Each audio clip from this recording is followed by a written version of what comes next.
ఆదాము వంశావళి గ్రంథం ఇదే. దేవుడు ఆదామును సృజించిన దినమున దేవుని పోలికగా అతన్ని చేసెను.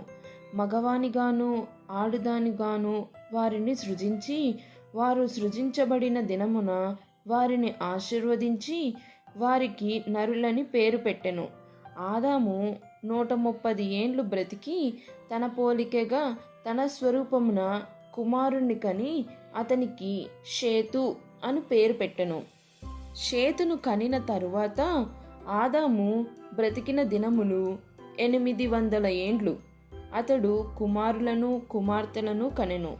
ఆదాము బ్రతికిన దినములన్నీయు 930 ఏండ్లు. అప్పుడతడు మృతి పొందెను. షేతు 105 ఏండ్లు బ్రతికి ఎనోషును కనెను. ఎనోషు కనిన తరువాత షేతు 807 ఏండ్లు బ్రతికి కుమారులను కుమార్తెలను కనెను. షేతు బ్రతికిన దినములన్నీయు 912 ఏండ్లు. అప్పుడతడు మృతి పొందెను. ఎనోషు 90 సంవత్సరములు బ్రతికి కేయినానును కనెను.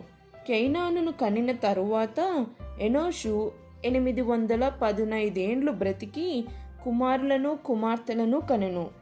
ఎనోషు బ్రతికిన దినములన్నీయు 905 ఏండ్లు. అప్పుడతడు మృతి పొందెను. కేయినాను 70 ఏండ్లు బ్రతికి మహలేలును కనెను.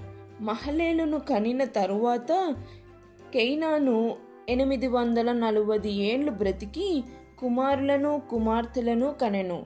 కేయినాను దినములన్నీయు 910 ఏండ్లు. అప్పుడతడు మృతి పొందెను. మహలేలు 65 ఏండ్లు బ్రతికి యెరెదును కనెను. యెరెదును కనిన తరువాత మహలేలు 830 ఏండ్లు బ్రతికి కుమారులను కుమార్తెలను కనెను. మహలేలు దినములన్నీయు 895 ఏండ్లు. అప్పుడతడు మృతి పొందెను. యెరెదు 162 ఏండ్లు బ్రతికి హనోకును కనెను. హనోకును కనిన తరువాత యెరెదు 800 ఏండ్లు బ్రతికి కుమారులను కుమార్తెలను కనెను. యెరెదు దినములన్నీయు 962 ఏండ్లు. అప్పుడతడు మృతి పొందెను. హనోకు 65 ఏండ్లు బ్రతికి మెతుషెలను కనెను. హనోకు మెతుషెలను కనిన తరువాత 300 ఏండ్లు దేవునితో నడుచుచు కుమారులను కుమార్తెలను కనెను. హనోకు దినములన్నీయు 365 ఏండ్లు.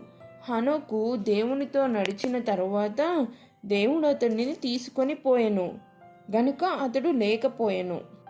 మెతుషెల 187 ఏండ్లు బ్రతికి లెమెకును కనెను.